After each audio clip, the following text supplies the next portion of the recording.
Firmé el contrato más grande de mi vida, por primera vez en años, sentí que todo había valido la pena. 12 años de matrimonio, noches sin dormir, apuestas arriesgadas, y por fin tenía en mis manos la recompensa. Compré champán, flores y conduje hasta casa imaginando la cara de mi esposa cuando le diera la noticia. La puerta estaba entreabierta.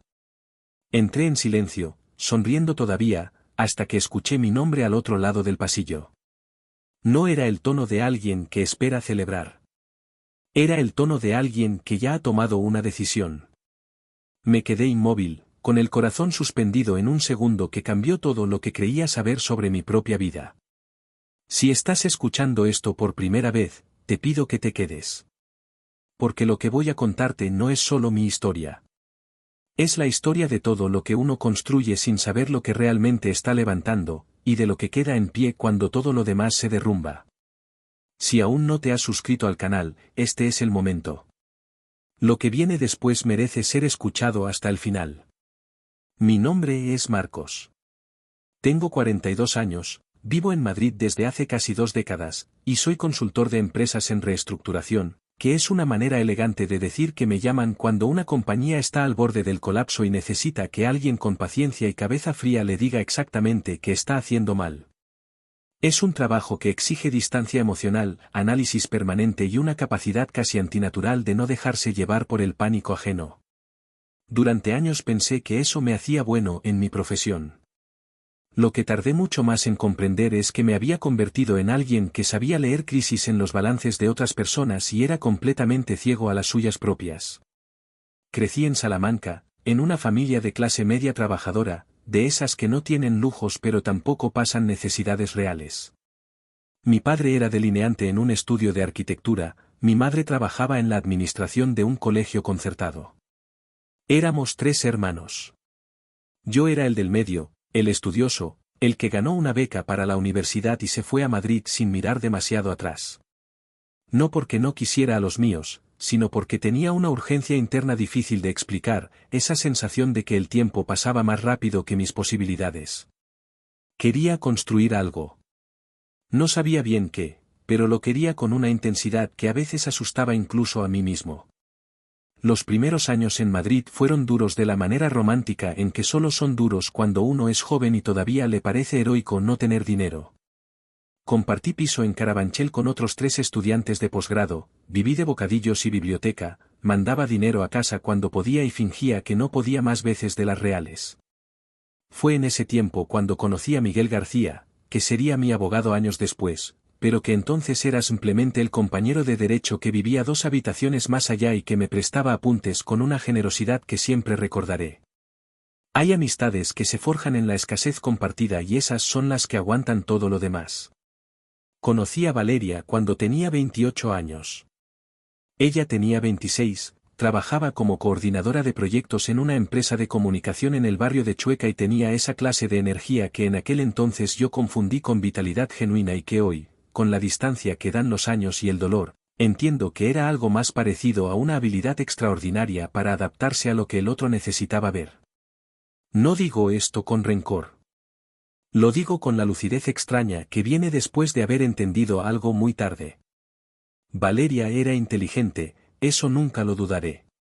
Pero su inteligencia estaba orientada hacia adentro, hacia su propio beneficio, con una precisión que yo tardé 12 años en descubrir. Nos casamos 4 años después de conocernos, en una ceremonia civil pequeña en el Ayuntamiento de Madrid, con una cena posterior en un restaurante del barrio de la Latina al que íbamos con frecuencia y que ya no existe. Fue una boda sin pretensiones, sin grandes discursos, sin el aparato social que algunos necesitan para sentir que algo es real. Yo no necesitaba nada de eso. La quería a ella, o creía quererla, que para alguien que aún no sabe bien quién es uno mismo, son cosas que a veces se confunden. Los años siguientes fueron años de trabajo intenso y crecimiento profesional. Mi empresa de consultoría, que había fundado con un socio que luego se marchó a Barcelona, fue ganando reputación de manera lenta pero sostenida. No éramos grandes, pero éramos buenos. Los clientes llegaban por recomendación, que es la mejor manera de llegar porque ya llegan con una confianza prestada que solo tienes que no desperdiciar. Viajaba con frecuencia. Bilbao, Valencia, Lisboa, Bruselas. Semanas fuera, fines de semana intentando recuperar una normalidad doméstica que, con el tiempo, se fue volviendo más actuada que vivida. Valeria siempre estuvo presente en lo superficial. Preguntaba por los clientes, escuchaba los relatos de viaje, se mostraba orgullosa en las cenas con amigos. Pero ahora que lo pienso con calma, me doy cuenta de que nunca estuvo interesada en lo que yo sentía, sino en lo que yo producía. Había una diferencia muy sutil entre acompañar a alguien y vigilar de cerca lo que ese alguien va acumulando. Yo fui incapaz de distinguirlas durante más de una década, y eso me habla de algo que todavía me cuesta reconocer, que también yo tenía una parte de ceguera cómoda, de alguien que prefiere no ver porque ver implica actuar. El contrato con el Grupo Meridional de Barcelona fue el más grande de mi carrera hasta ese momento. 3 millones de euros en honorarios distribuidos en 4 años, por la reestructuración completa de un conglomerado de empresas del sector textil que había cometido exactamente los errores que yo llevaba años viendo cometer a otros. Meses de negociación, semanas de reuniones en la diagonal, llamadas a las 11 de la noche desde hoteles con vistas al mar que yo no llegaba a mirar porque estaba revisando cláusulas con los ojos ya cansados. Cuando el contrato se firmó un martes por la tarde, en una sala de reuniones con mucho cristal y poco ruido, sentí algo que pocas veces había sentido en mi vida profesional, que algo era mío de verdad. Salí del edificio y lo primero que hice fue pensar en Valeria. En contárselo. En celebrar juntos lo que, durante tanto tiempo, había sido también una carga compartida, o al menos eso creía yo. Compré el champán en una vinatería de la calle Consell de Cent, las rosas amarillas en una floristería que había justo enfrente de la boca de metro, y cogí el tren de vuelta a Madrid con esa mezcla de euforia y ternura que uno siente cuando quiere regalarle a alguien una alegría que todavía no sabe que existe. No imaginaba lo que me esperaba al otro lado de esa puerta. No podía haberlo imaginado. Hay una clase de silencio que uno aprende a distinguir con los años. No el silencio de una casa vacía, que tiene su propia textura neutra y casi reconfortante, sino el silencio de una casa que contiene algo que no debería estar ahí.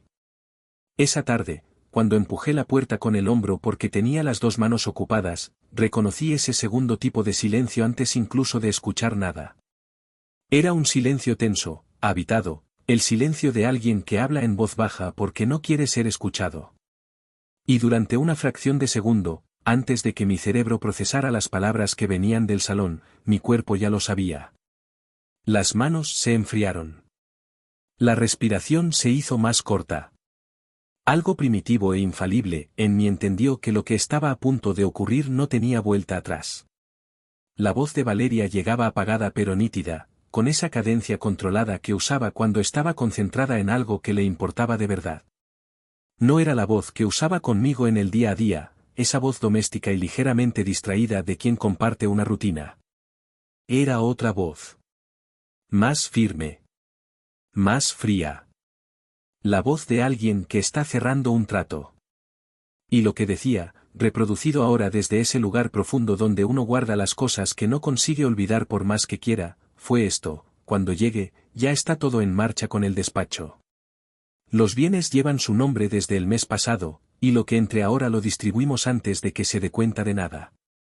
No va a tener tiempo de reaccionar. Me quedé paralizado en el corredor. No sé cuánto tiempo estuve así. Pueden haber sido 10 segundos o puede haber sido un minuto entero. El tiempo pierde su forma habitual en los momentos así. Lo que sí recuerdo con exactitud es la sensación física: la botella de champán se volvió de repente un objeto absurdo en mi mano, algo que pertenecía a una realidad que acababa de dejar de existir. Las flores me pesaban en el brazo con una pesadez que no tenía nada que ver con su peso real. Y el corazón, que llevaba todo el día latiendo rápido por la excitación del contrato firmado, simplemente se detuvo. No es una metáfora. Es lo más cercano a lo que sentí, un vacío súbito en el centro del pecho, como cuando uno da un escalón que no existe. Lo que vino después fue una calma que me sorprendió incluso a mí mismo. No hubo gritos. No hubo lágrimas inmediatas. Hubo, en cambio, una especie de claridad fría y funcional que reconocí porque era la misma que me aparecía en el trabajo cuando una situación se ponía verdaderamente crítica. Era el modo en que mi cabeza respondía al peligro real, apagando el ruido emocional y activando algo más parecido a la mecánica pura. Me separé de la puerta sin hacer ruido. Fui al pasillo que llevaba al estudio, que era el único cuarto de la casa con llave, y entré. Coloqué el champán en el suelo, las flores encima del escritorio, saqué el teléfono y llamé a Miguel. Miguel García tardó 2 tonos en contestar, como siempre que llamaba fuera de horario de oficina, señal de que estaba en casa y el móvil estaba cerca. Le conté lo que había escuchado con la misma frialdad con la que le habría descrito un problema de un cliente. Él escuchó sin interrumpirme, y cuando terminé, hubo una pausa breve antes de que me dijera con la seriedad específica que reservaba para los asuntos que requerían máxima atención: Marcos, escúchame bien. Esta noche no mueves nada, no firmas nada, no preguntas nada. Actúas con normalidad, te vas a dormir, y mañana a primera hora estás en mi despacho. ¿Lo has entendido? Lo había entendido. Lo había entendido perfectamente. Guardé el teléfono. Respiré.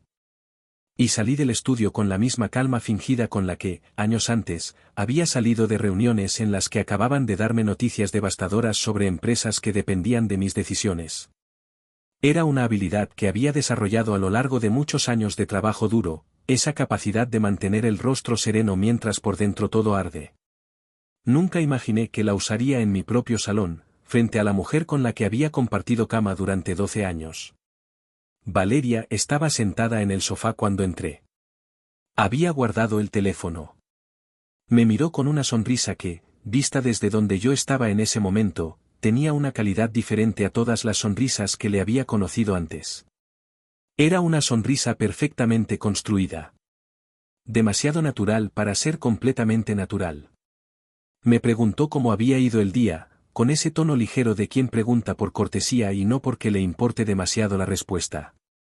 Y yo, que acababa de firmar el contrato más importante de mi carrera y que llevaba horas imaginando ese momento de contárselo con una botella abierta entre los dos, le dije que había sido un día largo pero corriente, que estaba cansado, y que prefería cenar algo ligero y acostarme pronto. Ella no lo cuestionó. Y eso, en sí mismo, me dijo mucho. Esa noche tardé horas en dormirme. Estaba tumbado en la oscuridad con los ojos abiertos, escuchando la respiración regular de Valeria a mi lado, y pensaba en la arquitectura de lo que había escuchado. Pensaba en la procuración.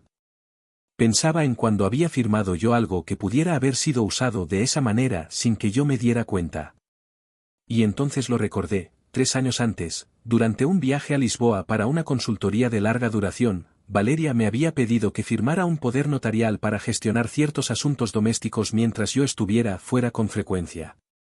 Gestión de seguros, trámites bancarios menores, nada que en ese momento me pareciera relevante. Había firmado sin leer con detenimiento, porque así era como yo funcionaba en lo personal, con la misma confianza ciega que no me permitía en lo profesional. Esa asimetría entre el Marcos del trabajo y el Marcos de casa había sido siempre mi mayor punto ciego, y esa noche, en esa oscuridad, lo vi con una claridad que dolía. A la mañana siguiente llegué al despacho de Miguel antes de las 9.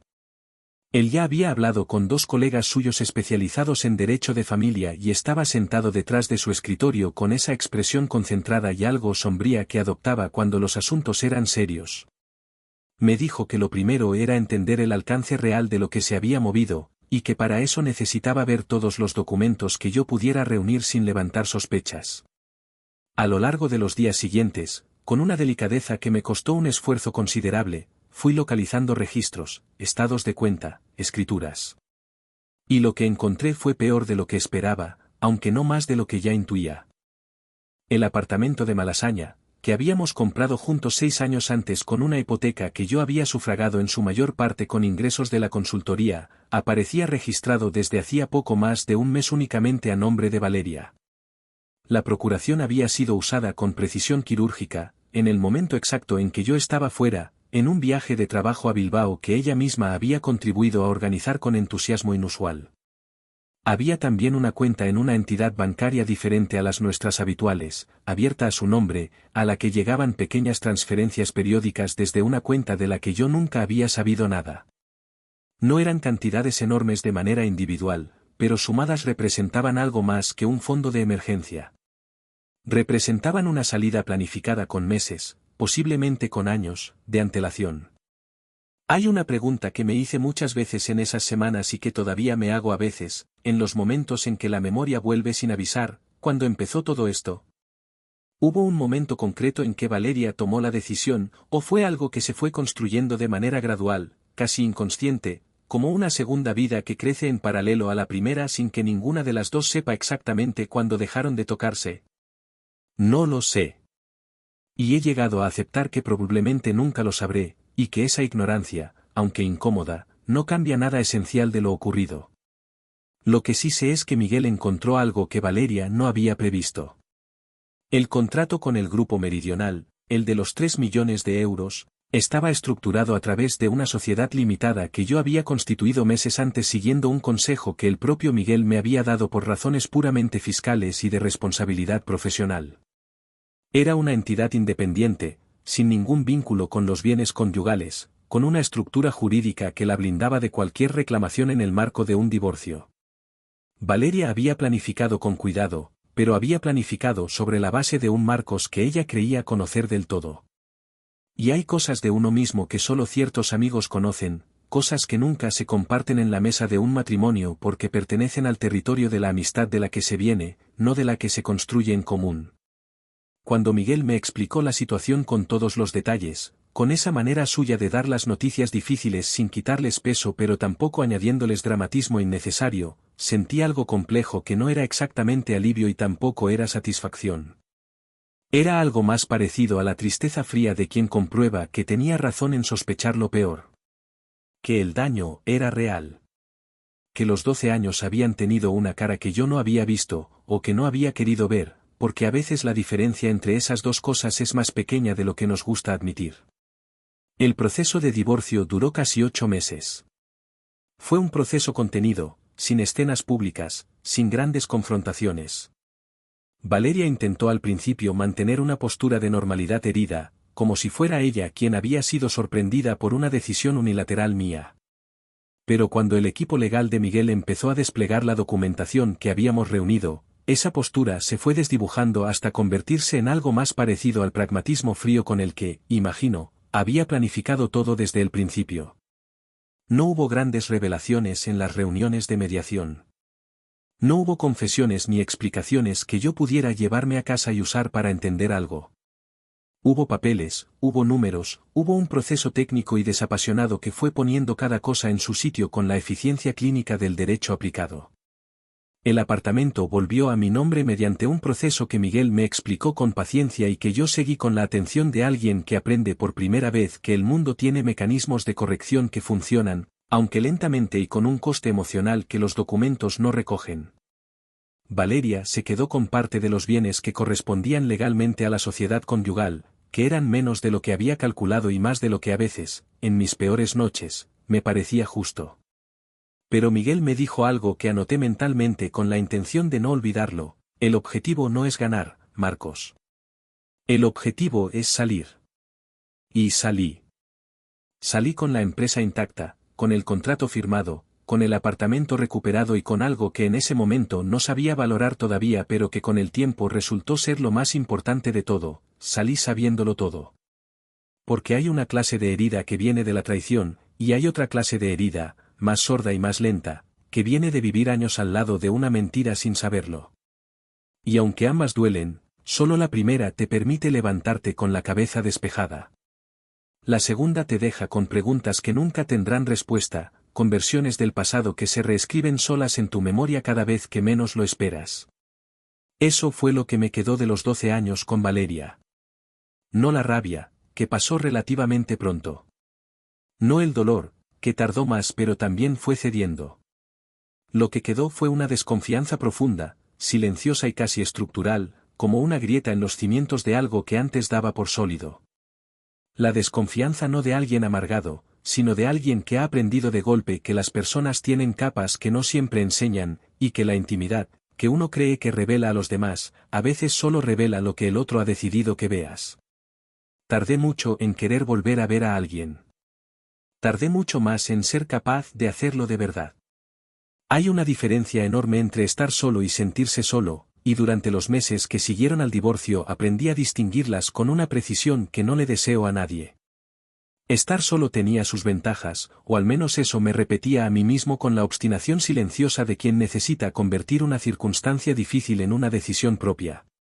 El apartamento nuevo que alquilé en Malasaña, a 3 calles del que había recuperado legalmente pero que decidí no volver a habitar porque las paredes guardaban demasiadas capas de una vida que ya no reconocía como mía, era un espacio limpio y ordenado que poco a poco fui convirtiendo en algo parecido a un refugio. Libros que nadie movía de donde yo los dejaba. Silencio que no había que negociar con nadie. Mañanas de domingo sin el peso de las expectativas ajenas. Pero sentirse solo es otra cosa. Sentirse solo ocurre en mitad de una reunión de trabajo cuando alguien dice algo gracioso y uno ríe y al segundo siguiente se da cuenta de que no tiene a nadie a quien contárselo esa noche. Ocurre en los viajes de trabajo, en las cenas de hotel, en esos momentos fronterizos entre el día y la noche cuando la cabeza deja de estar ocupada con tareas y empieza a ocuparse de sí misma.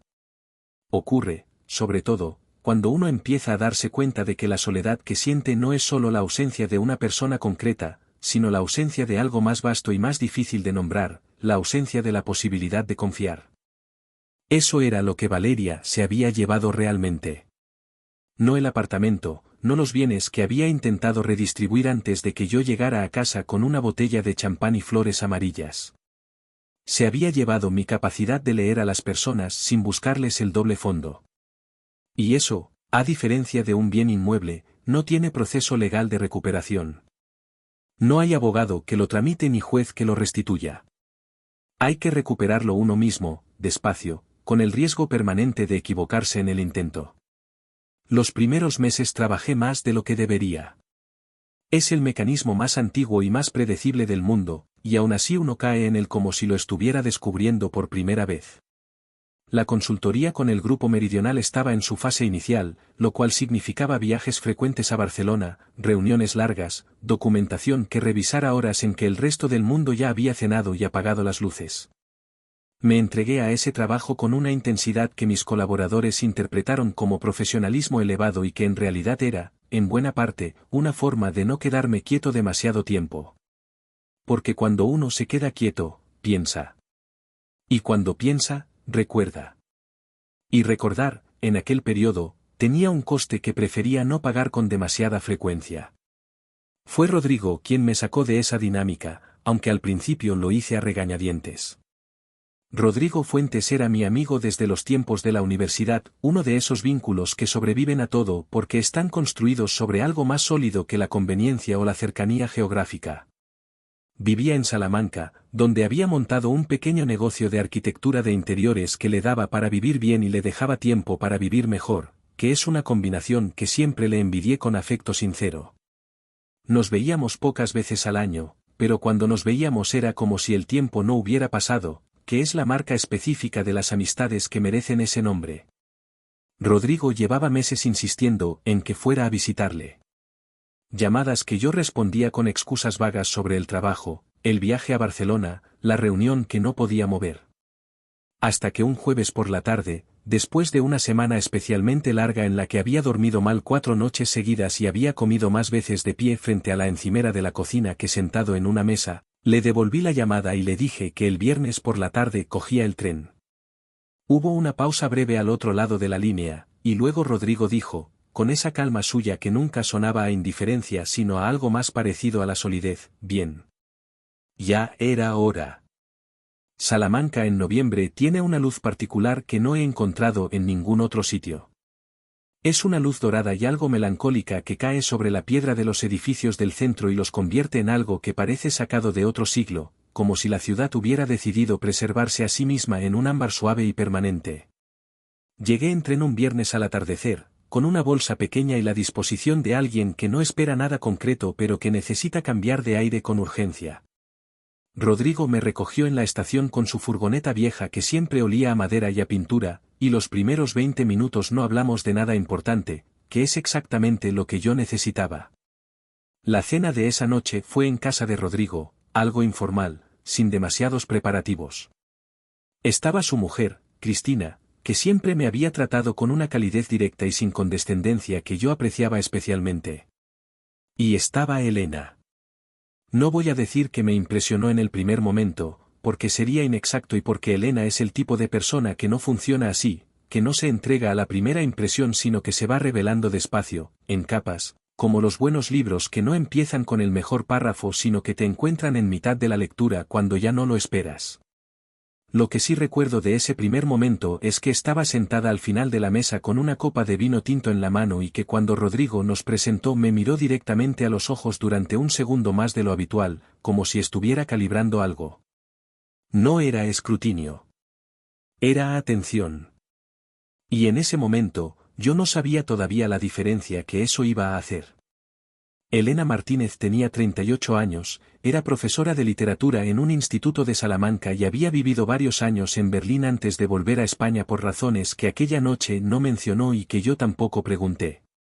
Había algo en su manera de hablar que combinaba la precisión de alguien acostumbrado a manejar el lenguaje con una ironía suave y sin filo que hacía que las conversaciones con ella tuvieran una textura diferente a la mayoría de las conversaciones que yo mantenía en aquel periodo de mi vida, que eran casi todas conversaciones de trabajo y por tanto conversaciones orientadas a un objetivo, sin espacio para el desvío ni para la sorpresa. La cena transcurrió con esa comodidad de los grupos pequeños que se conocen bien y que incorporan a un recién llegado sin hacerle sentir que tiene que ganarse el sitio. Yo estaba más callado de lo habitual, que ya es decir, porque nunca he sido un hombre de mucho ruido social. En un momento de la velada, cuando la conversación había derivado hacia los viajes y alguien preguntó por qué había dejado yo de viajar por placer si tanto viajaba por trabajo, Elena me miró desde el otro lado de la mesa y me dijo, con una naturalidad que me desarmó precisamente porque no iba cargada de ninguna intención de desarmar, usted tiene cara de alguien que fue muy mal acostumbrado a confiar en las personas. No respondí de inmediato. Pero reí. Una risa corta, involuntaria, de esas que salen antes de que uno decida dejarlas salir.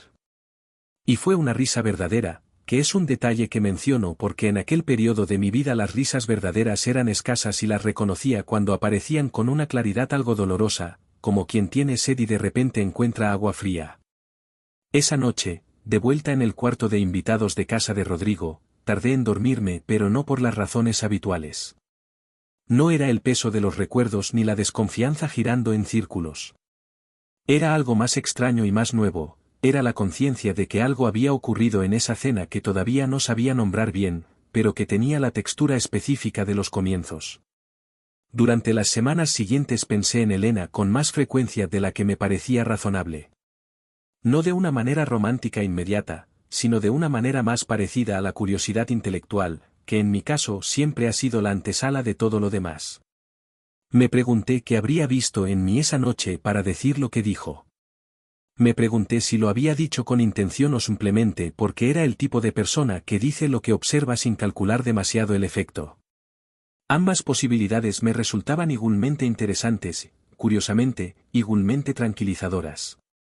Fue Rodrigo quien propició el segundo encuentro, con la discreción táctica de los buenos amigos que hacen las cosas sin proclamarlas. Me llamó para decirme que Elena preguntaría si yo estaría dispuesto a recomendarle algún libro sobre economía conductual que fuera accesible para alguien sin formación económica, porque había leído algo al respecto y le había picado la curiosidad. Era un pretexto transparente y perfectamente construido, y lo acepté sin señalarlo porque a veces uno agradece que le pongan las cosas fáciles sin tener que pedirlo.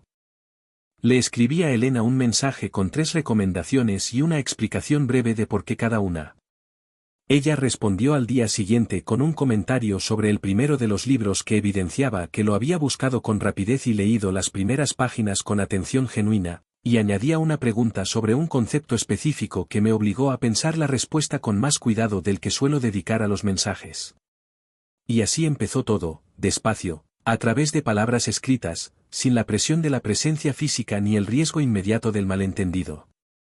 Nos vimos por segunda vez en Madrid, 2 meses después, cuando ella vino a la ciudad por un congreso de literatura contemporánea que se celebraba en la Facultad de Filología de la Complutense. Quedamos a tomar café en una tetería del barrio de las Letras que yo frecuentaba porque tenía buenas sillas y no ponía música. La conversación duró 3 horas y cuarto sin que ninguno de los dos lo notara hasta que la luz de fuera había cambiado por completo y el local empezaba a llenarse con la gente de la tarde. Hablamos de libros, de ciudades, de la diferencia entre vivir en un lugar y pertenecer a él. Hablamos de trabajo, de lo que uno aprende de sí mismo a través de lo que hace. No hablamos de nuestros pasados respectivos, y esa omisión mutua tenía la forma no de una evasión sino de un acuerdo tácito entre dos personas que entienden que hay cosas que se cuentan cuando llega el momento y no antes. Al despedirnos en la puerta de la tetería, con la tarde ya convertida en noche temprana de enero, Elena me miró con esa manera suya de mirar que había aprendido a reconocer, directa y sin ornamento, y dijo, «Ha sido muy agradable esto». Y yo, que llevaba meses funcionando con el piloto automático de la desconfianza, que había desarrollado un sistema interno de análisis de intenciones ajenas que se activaba solo ante cualquier gesto de acercamiento, simplemente le dije que sí, que lo había sido. Sin buscarle el doble fondo. Sin preguntarme qué quería de mí. Sin calcular el riesgo. Fue un momento pequeño. Pero fue el primero de muchos. Lo que siguió no fue un proceso sencillo, y sería deshonesto pintarlo de otra manera. Elena era paciente, pero no era infinitamente paciente, y había momentos en que mi desconfianza aparecía de maneras que yo mismo no siempre controlaba. Había noches en que ella decía algo inocente sobre dinero o sobre el futuro y yo me tensaba sin poder evitarlo, con esa rigidez involuntaria de quien ha aprendido a asociar ciertas conversaciones con el peligro.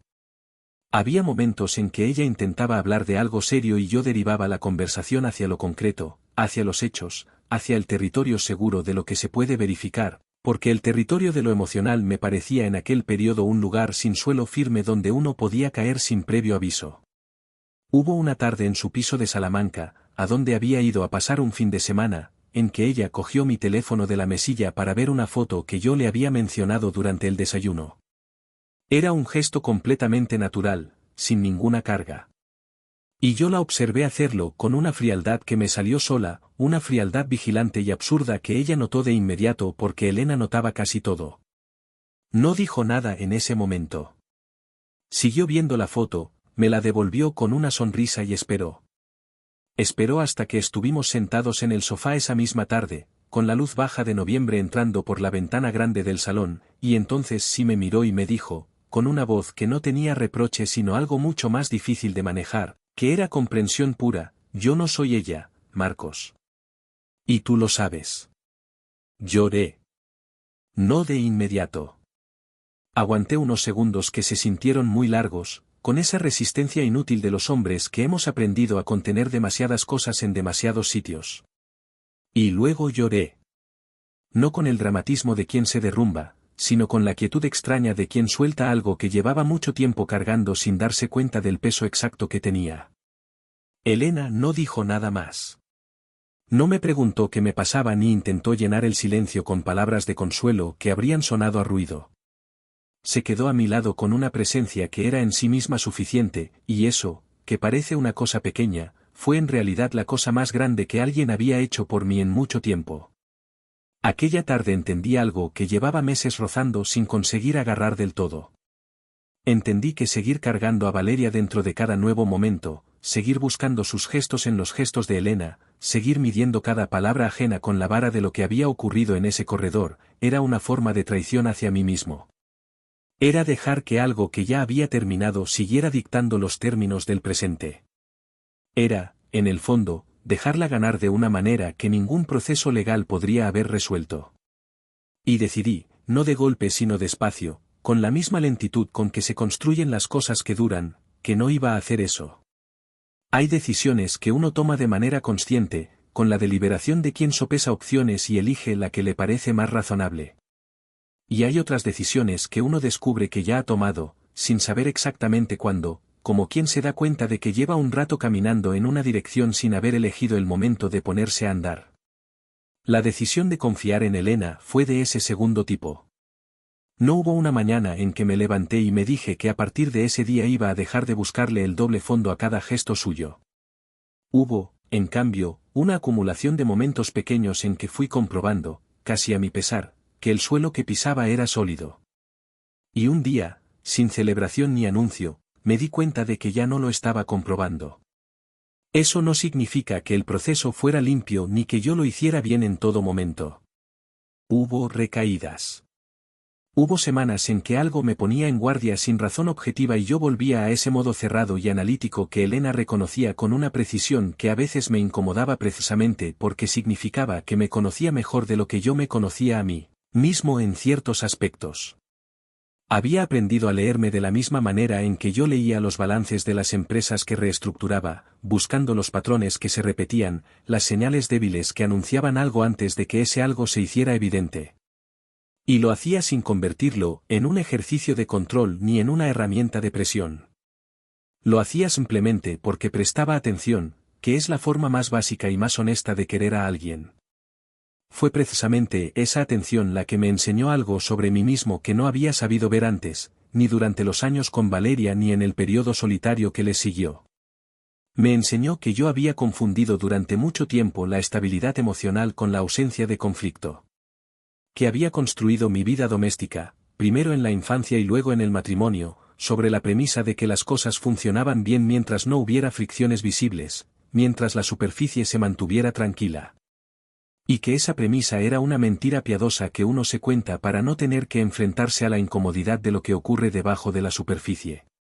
Con Elena la superficie no siempre era tranquila, y al principio eso me generaba una inquietud que con el tiempo fui aprendiendo a identificar como lo que realmente era, una señal de salud, no de peligro.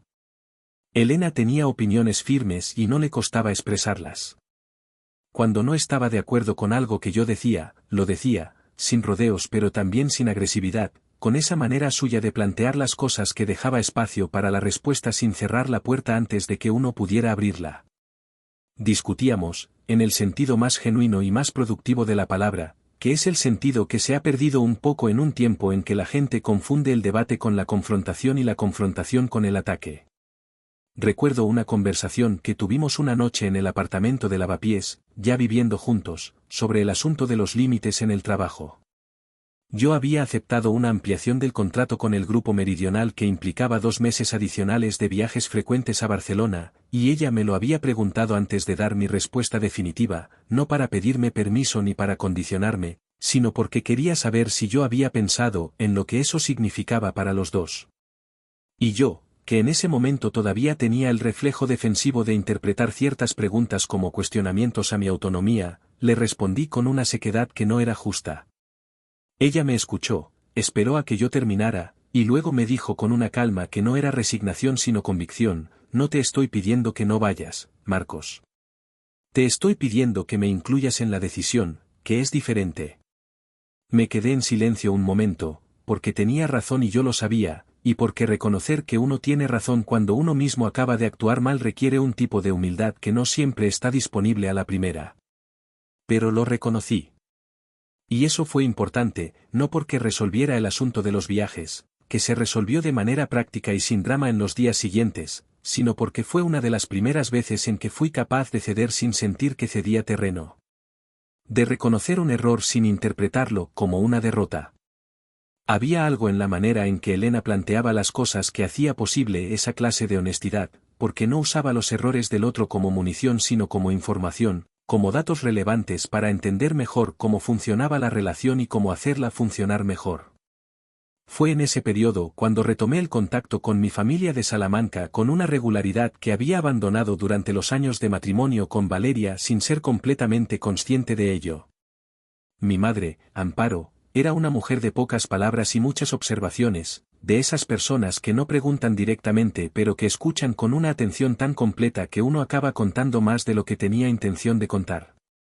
Fui a visitarla un fin de semana de febrero, solo, porque todavía no era el momento de presentarle a Elena y ambas lo entendíamos sin necesidad de discutirlo. Mi madre me sirvió café en la cocina de siempre, la misma mesa de madera oscura en la que había desayunado de niño, y durante un rato hablamos de cosas menores, de mi hermano pequeño que había tenido un segundo hijo, de las obras en la Plaza Mayor que llevaban meses y no terminaban nunca. Y entonces mi madre dejó la taza sobre la mesa, me miró con esa mirada suya que no juzgaba pero tampoco disimulaba, y me dijo algo que llevaba probablemente mucho tiempo queriendo decirme: cuando estabas con Valeria, dejaste de llamar. No de golpe, sino poco a poco, como el agua que se escapa por una grieta pequeña. Yo lo noté, pero no dije nada porque no quería meterme. Ahora que te veo aquí, sentado en esa silla como cuando tenías 20 años, me alegro de haberme callado en su momento y me alegro más de que hayas vuelto. No respondí de inmediato. Hay cosas que los padres dicen que necesitan un momento de silencio antes de que uno pueda responderlas con honestidad. Le dije que tenía razón, que había dejado que el matrimonio se convirtiera en una especie de mundo cerrado del que las cosas de fuera iban quedando excluidas sin que yo lo decidiera exactamente, sino por inercia, por esa tendencia que tienen ciertas relaciones a ocupar todo el espacio disponible hasta que ya no queda sitio para nada más. Mi madre me escuchó y luego dijo algo que sonó sencillo pero que me acompañó durante mucho tiempo después: el amor que te aísla no es amor. Es otra cosa con el mismo nombre. Pensé en esa frase muchas veces en los meses siguientes. La pensé cuando revisaba mentalmente los años con Valeria, buscando no la traición final sino los pasos que la habían precedido, los pequeños alejamientos que yo había aceptado sin cuestionarlos porque los interpretaba como parte natural de la vida adulta. La pensé cuando me di cuenta de que durante casi una década había dejado de ver a Rodrigo con la frecuencia de antes, que había perdido el contacto con compañeros de la universidad que antes eran presencias regulares en mi vida, que había reducido mis intereses personales, mis lecturas, mis aficiones, al mínimo compatible con el trabajo y con una vida doméstica que exigía una presencia que yo daba por dada sin examinarla. No culpo a Valeria de todo eso. La dinámica que nos fue alejando del mundo fue construida por los dos, aunque con intenciones muy distintas de cada lado. Con Elena, esa dinámica no se reprodujo. Ella tenía su propia vida, sus propias amistades, su trabajo, sus intereses, y no tenía ninguna intención de absorber los míos ni de que los suyos fueran absorbidos. Cuando empezamos a vivir juntos, en el apartamento de lavapiés que elegimos porque a los dos nos gustaba el barrio por razones diferentes que resultaron ser complementarias, establecimos una manera de compartir el espacio que respetaba la individualidad de cada uno sin convertirla en distancia. Había noches en que ella corregía trabajos de sus alumnos en el estudio y yo revisaba documentos en el salón, y esa separación tranquila, lejos de parecerme una señal de frialdad, me parecía exactamente lo contrario. Una señal de que los dos éramos lo suficientemente completos por separado para no necesitar fusionarnos para sentirnos juntos. Fue durante ese tiempo cuando ocurrió algo que no había previsto y que me llevó a enfrentarme a una parte de mí mismo que prefería no examinar demasiado de cerca. El Grupo Meridional, en la fase avanzada de la reestructuración, me presentó a uno de sus directivos regionales, un hombre llamado Ferran Puig que era inteligente, eficiente y que tenía la costumbre de moverse en los límites de lo que era éticamente aceptable sin cruzarlos del todo, de manera que siempre podía argumentar que no había hecho nada formalmente incorrecto. En una reunión en Barcelona, después de varios meses de trabajo conjunto, Ferran me planteó una posibilidad que presentó como una oportunidad de optimización fiscal pero que, despojada del lenguaje técnico con que la envolvió, era esencialmente una propuesta para mover dinero a través de estructuras que yo sabía que rozaban los límites de la legalidad y que, en caso de ser examinadas, no resistirían demasiado escrutinio. Me lo planteó con la naturalidad de quien asume que el otro va a encontrar lo razonable, como si fuera una extensión lógica de la confianza que habíamos construido a lo largo de meses de trabajo. Y había algo en esa naturalidad que me resultó más inquietante que si me lo hubiera propuesto con cautela o con alguna señal de incomodidad, porque significaba que Ferran me había estado observando durante ese tiempo y había llegado a la conclusión de que yo era el tipo de persona que aceptaría esa clase de propuesta. Que me había leído mal, o que me había leído bien en algún aspecto que yo no quería reconocer. Le dije que no.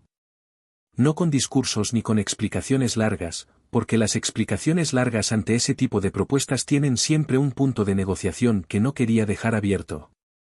Le dije que mi trabajo con el grupo continuaba en los términos acordados y que cualquier estructura adicional tendría que pasar por el mismo proceso de revisión legal que el resto del proyecto. Ferran me miró un momento con una expresión que no era exactamente sorpresa sino algo más parecido al recálculo, y luego asintió con la cabeza y cambió de tema con una fluidez que me dijo que ese no era el primer no que recibía ni sería el último. Esa noche, en el hotel de la Diagonal, llamé a Elena. No para contarle los detalles técnicos de lo que había ocurrido, sino porque necesitaba escuchar su voz. Llevábamos 3 años juntos en ese momento y había algo en la manera en que ella respondía al teléfono, con esa voz ligeramente ronca de quien estaba leyendo antes de dormir, que me situaba de inmediato en un lugar concreto y reconocible, en un presente que era mío de verdad. Le dije que había sido un día difícil, sin más detalles. Ella no preguntó. Me dijo que el apartamento estaba tranquilo, que había hecho lentejas y que le había sobrado la mitad, y que cuando volviera al día siguiente me las calentaba. Esa conversación, que no duró más de 10 minutos y que no contenía ninguna revelación ni ningún gesto dramático, fue exactamente lo que necesitaba. Era la vida normal que yo había tardado tanto en aprender a valorar precisamente porque era normal. Al volver a Madrid tomé una decisión que había estado posponiendo durante meses. Reorganicé la estructura de mi empresa para dejar de depender de un único cliente grande, por muy rentable que fuera ese cliente, y amplié el equipo con 2 consultores jóvenes que llevaba tiempo observando y que tenían algo que yo apreciaba por encima de sus credenciales técnicas, tenían criterio propio y no tenían miedo de usarlo. Fue una decisión que redujo mis ingresos en el corto plazo y que desde el punto de vista puramente financiero habría podido aplazarse sin consecuencias inmediatas. Pero había algo que la experiencia con Ferran me había recordado con una claridad incómoda, que la independencia no es solo una cuestión de estructura jurídica. Es también una cuestión de a quién le debes qué, y de cuánto puedes permitirte deber antes de que esa deuda empiece a cobrar sus propios intereses. Miguel me llamó cuando le conté la reorganización. Me escuchó con la atención de siempre y luego dijo, «¿Estás pensando a largo plazo?». Le respondí que estaba intentando pensar bien, que no siempre es lo mismo pero que tampoco está tan lejos. Se rió con esa risa suya breve y satisfecha de los hombres que aprecian la precisión en el lenguaje, y antes de colgar me dijo que le parecía que estaba mejor. No como una observación clínica sino como lo que era, la observación de un amigo que ha estado mirando de cerca durante mucho tiempo y que nota la diferencia. Yo también la notaba. No era una diferencia que pudiera señalar en un solo punto ni explicar en pocas frases. Era más bien una diferencia de textura general, de cómo se sentía el peso de los días, de cómo respondía yo a las cosas que salían mal, que seguían saliendo mal con la regularidad habitual de cualquier vida que no es una ficción. Pero salían mal de manera diferente. Cuando algo fallaba en el trabajo, lo gestionaba sin catastrofizar. Cuando Elena y yo teníamos un desacuerdo, lo resolvíamos sin que ninguno de los dos necesitara ganar. Cuando la memoria volvía, que volvía, la dejaba pasar sin detenerme demasiado en ella. Había aprendido, despacio y con el coste específico de haber tardado más de lo necesario, que la lucidez no es lo mismo que la frialdad. Que entender lo que ha ocurrido no obliga a quedarse viviendo en ello. Y que el pasado, por mucho que uno lo lleve encima, no tiene por qué dictar la forma del presente si uno está dispuesto a hacer el trabajo de separar las dos cosas. Ese trabajo nunca termina del todo. Pero hay días en que uno casi no lo nota. Dicen que el tiempo lo cura todo, y es una de esas frases que uno rechaza instintivamente cuando está en medio del dolor porque suena a consuelo barato, a palabras que alguien dice cuando no sabe qué más decir. Y sin embargo, con los años, uno descubre que el tiempo no lo cura todo pero sí hace algo más sutil y más interesante que curar, cambia el ángulo desde el que uno mira las cosas. Lo que antes ocupaba el centro de la visión se va desplazando hacia los márgenes, no porque haya dejado de existir sino porque otras cosas han crecido en el espacio que antes estaba vacío, y esas cosas nuevas, con su peso y su luz propios, reordenan la perspectiva de una manera que no se puede forzar ni anticipar. Solo ocurre. Y un día uno se da cuenta de que ha ocurrido. Hoy tengo 42 años. Han pasado casi 4 desde aquella tarde en el corredor con el champán en la mano y las flores cayendo entre los dedos. 4 años que, vistos desde aquí, parecen contener mucho más que los 12 anteriores, no porque hayan sido más intensos en términos de eventos sino porque he estado más presente en ellos. Más atento. Más dispuesto a mirar lo que ocurre sin el filtro protector de la negación ni la anestesia cómoda de la rutina sin examen. Vivo con Elena en Lavapiés desde hace casi 2 años. El apartamento es pequeño para los estándares de lo que yo tenía antes, con las paredes llenas de libros de ella y los planos de algún proyecto mío desplegados a veces sobre la mesa del comedor cuando el estudio se queda pequeño. Hay una terraza estrecha donde ella tiene plantas que riega con una constancia que yo no tengo para casi ninguna cosa doméstica, y donde yo tomo el café por las mañanas cuando el tiempo lo permite, que en Madrid son más mañanas de las que la gente que no vive aquí suele imaginar. Es un espacio que huele a vida real, con sus imperfecciones y sus negociaciones pequeñas y su acumulación de días normales que, puestos uno detrás de otro, forman algo que reconozco como felicidad sin necesitar ponerle ese nombre cada vez. La consultoría va bien. El equipo que formé tras la reorganización del año pasado ha resultado ser exactamente lo que necesitaba, personas con criterio, con capacidad de trabajo y con la honestidad profesional de quien entiende que el valor de una empresa de este tipo reside precisamente en no comprometer nunca lo que la hace valiosa. Hemos cerrado 3 contratos medianos este año que en conjunto superan lo que el Grupo Meridional representaba en su mejor momento, con la diferencia de que la dependencia está distribuida y el margen de maniobra es incomparablemente mayor. Ferran Puig, el directivo que me hizo aquella propuesta en Barcelona hace 2 años, dejó el grupo hace unos meses en circunstancias que no se hicieron públicas con detalle pero que Miguel, con sus fuentes habituales en el mundo legal, describió como una salida negociada ante una investigación interna que había encontrado irregularidades en la gestión de ciertos fondos. No sentí satisfacción cuando lo supe. Sentí algo más parecido a la confirmación tranquila de que ciertas decisiones, aunque cuesten en el momento, tienen una lógica propia que el tiempo suele terminar de resolver. Rodrigo vino a Madrid el mes pasado con Cristina para pasar un fin de semana. Cenamos los 4 en un restaurante del barrio de Chueca que Elena conocía y que resultó ser exactamente el tipo de sitio que me gusta, sin pretensiones de diseño, con buena comida y mesas lo suficientemente separadas para que la conversación no tenga que competir con la del vecino. Fue una de esas noches en que todo encaja con una naturalidad que no se puede fabricar, en que la gente que uno quiere está junta y habla y ríe y el tiempo pasa de una manera que no parece un gasto sino una inversión. En un momento de la noche, cuando las mujeres estaban en otra conversación y Rodrigo y yo esperábamos los postres con las copas en la mano, él me miró con esa expresión suya que mezclaba la afectuosidad con la ironía y me dijo, «Estás diferente, Marcos». En el buen sentido. Estás más tú. No supe exactamente qué quería decir con eso en el momento, pero tampoco le pedí que lo explicara, porque hay cosas que se entienden mejor sin traducción. Fue precisamente Rodrigo quien me contó lo de Valeria.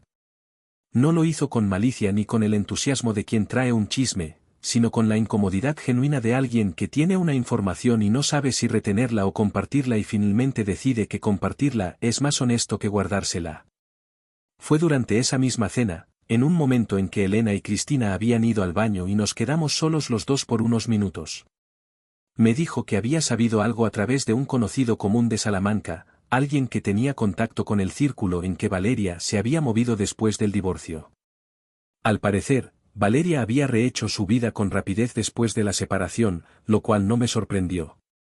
Tenía recursos, tenía inteligencia social y tenía la capacidad de adaptación que siempre había sido su habilidad más desarrollada.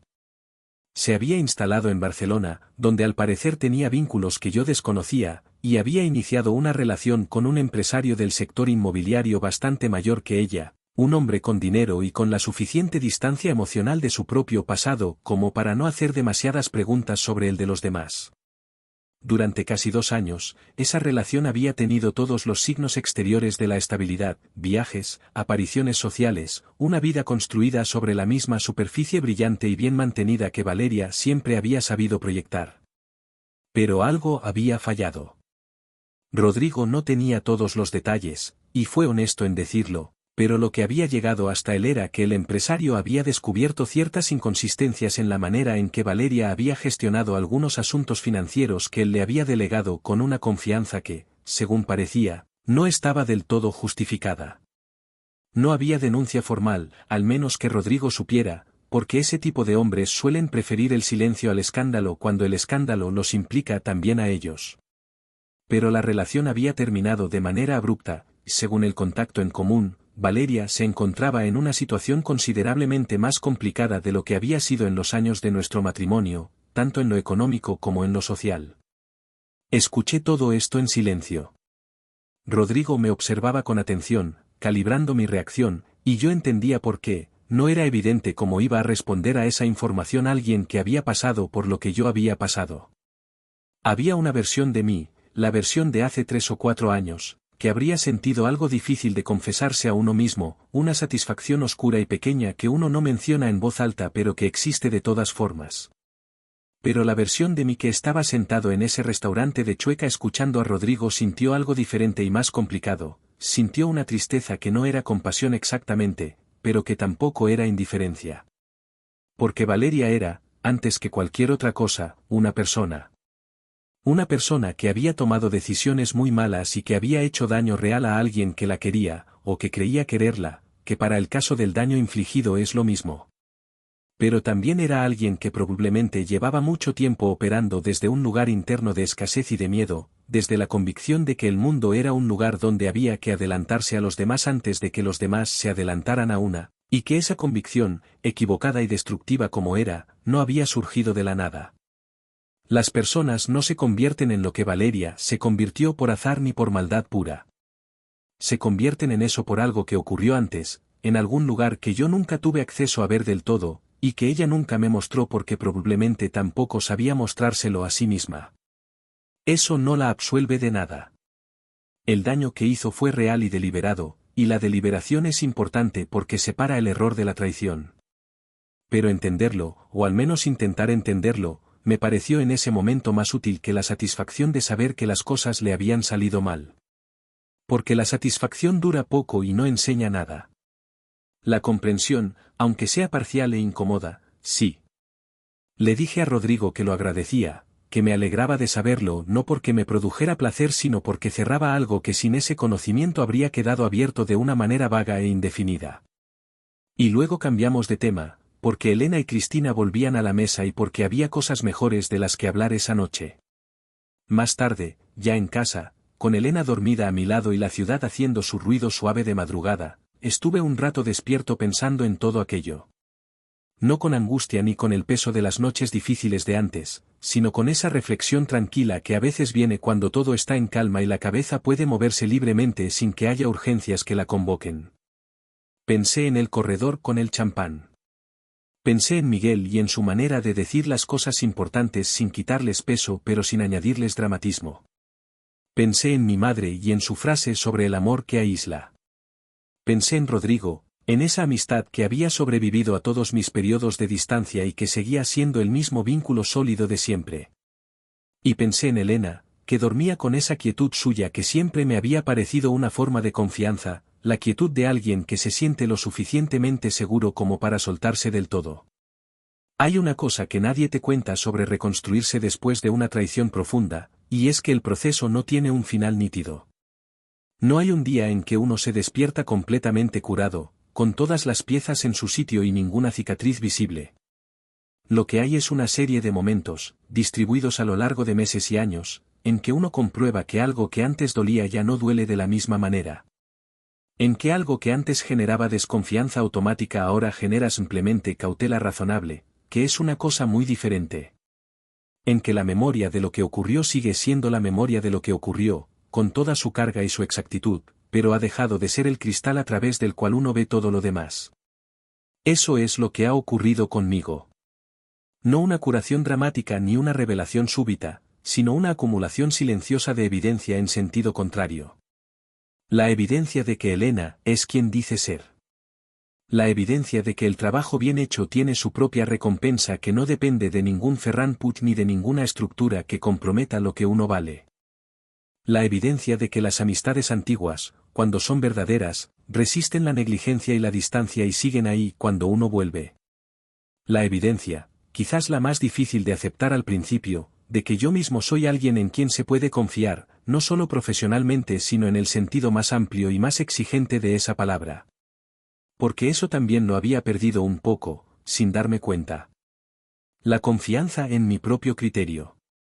La certeza de que sabía leer a las personas y a las situaciones con la misma claridad con que leía los balances de las empresas. 12 años de matrimonio con alguien que me había estudiado con precisión y me había ocultado lo que era de verdad habían dejado en mí una duda sorda sobre mi propia capacidad de percepción, una pregunta que no siempre era consciente pero que estaba ahí. ¿Cómo sé que no me equivoco de nuevo? ¿Cómo sé que lo que veo es lo que hay? La respuesta que he ido construyendo, despacio y sin pretensión de que sea definitiva, es que no se sabe del todo. Nunca se sabe del todo. La certeza absoluta sobre otra persona es una ilusión que a veces confundimos con el amor porque el amor necesita una base sobre la que apoyarse y a veces esa base la construimos nosotros mismos con materiales que son más esperanza que evidencia. Lo que sí se puede hacer es prestar atención. No la atención vigilante y paranoica de quien busca señales de traición en cada gesto ajeno, sino la atención abierta y continua de quien quiere conocer de verdad a la persona que tiene al lado. La atención que no cierra los ojos ante lo que incomoda pero tampoco fabrica amenazas donde no las hay. La atención que, con el tiempo y la paciencia necesaria, construye algo que se parece mucho más a la certeza real que cualquier garantía que uno pudiera pedirse. Eso es lo que tengo con Elena. No la certeza perfecta ni el amor de los que nunca discuten ni la vida sin fricción que a veces uno fantasea cuando está en medio de algo difícil. Tengo algo más valioso y más real, tengo una persona que me conoce con sus imperfecciones y ha decidido quedarse. Que no necesita que yo sea de una manera concreta para encontrar que vale la pena estar. Que me llama cuando algo le preocupa, que me dice cuando algo le molesta, que ríe con las mismas cosas que yo y no ríe con otras y esa diferencia nunca ha sido motivo de distancia sino de curiosidad mutua. Tengo una vida que he construido esta vez con los ojos abiertos, prestando atención a los cimientos además de a la fachada, y eso hace que me sienta de una manera que no tengo una palabra exacta para describir pero que se parece mucho a estar en el lugar correcto. Lo que Valeria planeó aquella tarde al teléfono era dejarme sin nada. Había calculado los bienes, había movido las piezas con paciencia, había construido una salida que en su cálculo me dejaría en una posición de fragilidad de la que tardaría mucho en recuperarme. Lo que no calculó, porque no lo podía calcular desde el lugar donde ella operaba, es que lo que a mí me define no está en ningún registro de propiedad ni en ninguna cuenta bancaria ni en ningún contrato, por mucho que sean 3 millones de euros. Lo que a mí me define está en cómo trabajo, en cómo trato a las personas que dependen de mí, en cómo respondo cuando las cosas se ponen difíciles, en cómo me levanto cuando algo falla. Y eso no se puede transferir a nombre de nadie. No existe procuración que lo alcance. Cuando salí de ese corredor aquella tarde, con las flores en el suelo y el champán convertido en un objeto de otra realidad, salí siendo menos en términos de lo que creía tener. Pero salí también, aunque en ese momento no pudiera verlo, siendo más en términos de lo que sabía sobre mí mismo. Y esa es la ganancia más extraña y más duradera de toda esta historia, que la persona que intentó dejarme sin nada fue, sin quererlo y sin saberlo, la misma persona que me devolvió la claridad suficiente para construir algo que esta vez valía la pena de verdad. Esta mañana me levanté antes que Elena, como casi siempre. Hice café, salí a la terraza estrecha con la taza en la mano, y estuve un rato mirando el barrio que se despertaba despacio, con ese ruido suave y acumulado de la ciudad que vuelve en vida después de la noche. Las plantas de Elena estaban ahí, verdes y un poco inclinadas hacia la luz. El café estaba caliente. Y yo estaba, simplemente, en el lugar correcto. A veces eso es suficiente. A veces eso es todo.